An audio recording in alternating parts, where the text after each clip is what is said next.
Hi, my name is Stephen Jones, and I will be speaking about diversity in NASCAR, specifically the Cup Series. The Cup Series is one of three of the national series for NASCAR. There is the Truck Series, the Xfinity Series, or formerly known as the Busch Series, Grand National Series, and then there's the Cup Series. The Cup Series is the top level for NASCAR drivers, and the way you get there is through multiple manners. So not only does skill play a factor into reaching the pinnacle of the sport, also sponsorship dollars. Motorsports is inherently expensive, and therefore you need dollars to compete at the highest level. Equipment equals winning, just as much as talent does in other sports. So currently right now in the Cup Series, there are 3 drivers of minority, whether that is male or female or others who are not white. So currently right now there is Bubba Wallace.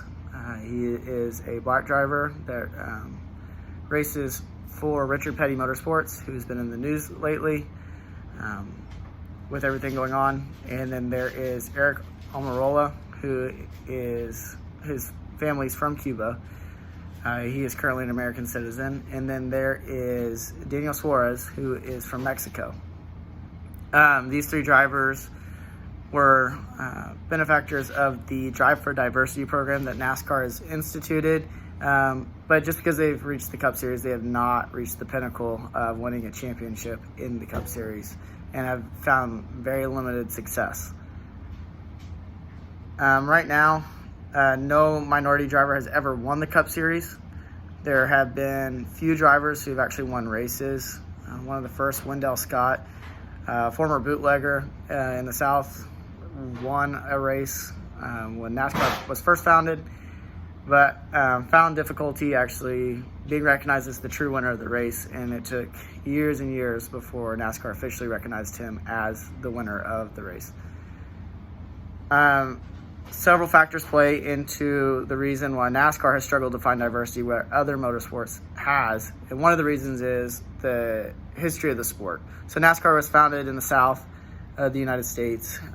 The first race was held on Daytona Beach, and drivers, because of that, were not able to race that were minorities until closer to the 50s. After that, household names had already been established in the sport. So that is, a sense, a privilege that some of these other drivers had. So if your name was Petty, last name's Petty, it's easier to sell your name to sponsors to get dollars because it's a recognizable name rather than having a name that is not recognized throughout the sport and in the general populace. So right now, big household names would be Earnhardt, Petty, Gordon. Those last names, whether you're related or not, they sell. So you don't have to be a direct descendant of, for example, Dale Earnhardt. His son, Dale Earnhardt Jr., has one of the most recognizable names in the sport. But because of that, his nephew, Jeffrey Earnhardt, has also found a lot of success with sponsors. Someone like Bubba Wallace has found success with his last name because it's recognizable, but it's not because of who he's related to. It is due to the fact that drivers like Darrell Wallace and Michael Wallace have also been successful in NASCAR. So names play a huge role in selling sponsors to sponsor your car, sponsor your ride, and help you develop a team to be successful. Something that Bubba Wallace has found is success in the lower ranks. He's won races in the Truck Series. He's won races in the Xfinity Series. And so has Daniel Suarez. Daniel Suarez won the Xfinity Series while he was driving through, and that's what helped elevate him into the Cup Series. These drivers, again, have not found themselves on top-tier teams with successful rides. So currently right now, what NASCAR is doing with Drive for Diversity, instead of trying to promote just drivers into the Cup Series, they're trying to involve women and drivers of different diversity into local series. So the K&N Series, which has series that run on the East Coast and the West Coast, and helping build talent through those series where they can meet sponsors and grow through the ranks and prove that they can drive on their own in the series and then find that sponsorship dollars to push them through. Also trying to get fans of diverse backgrounds into the sport You've seen a larger push, especially this year, doing it. One of the big things NASCAR did was ban the use of the Confederate flag, battle flag, at tracks. So trying to make a more inclusive environment for race fans. Also, they're trying to promote minority owners into NASCAR and female owners into NASCAR as well, and companies that will sponsor them. So the use of getting a more diverse fan base, as well as owners, team members, pit crew members, and as well as engineers, has been huge for NASCAR. The belief is through these grassroots initiatives that eventually NASCAR will become a more diverse place at the top level.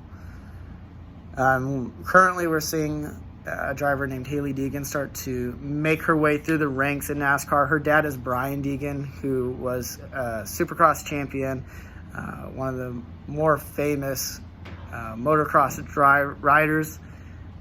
His daughter is 18 right now and is racing in the ARCA Racing Series and has raced a little bit in the Truck Series on a national level. ARCA is a lower rank than the 3 nationals. They do race on national levels at bigger tracks, but more regionally is what they do. She's received top sponsorship through Monster Energy and Ford. So she's an exclusive Ford Motorsports driver and an ambassador. So those two things are a good combination for her. The biggest thing now for her is developing herself on a skill basis and getting her good quality rides that can help push her into the Cup Series and where she can find success. So someone like Danica Patrick came over from IndyCar, where her background was more open wheel racing, and she struggled in a stock car. While it's still motorsports, it's a different form of motorsports, so she wasn't able to translate the success she had in open wheel into stock car racing. Some of the comparisons that you'll see when it comes to NASCAR with other forms of motorsports where it comes to diversity is Formula One and IndyCar. Formula One and IndyCar are more of an international brand, so you see drivers from all over the world, whether that's Australia, Europe, South America, and Asia.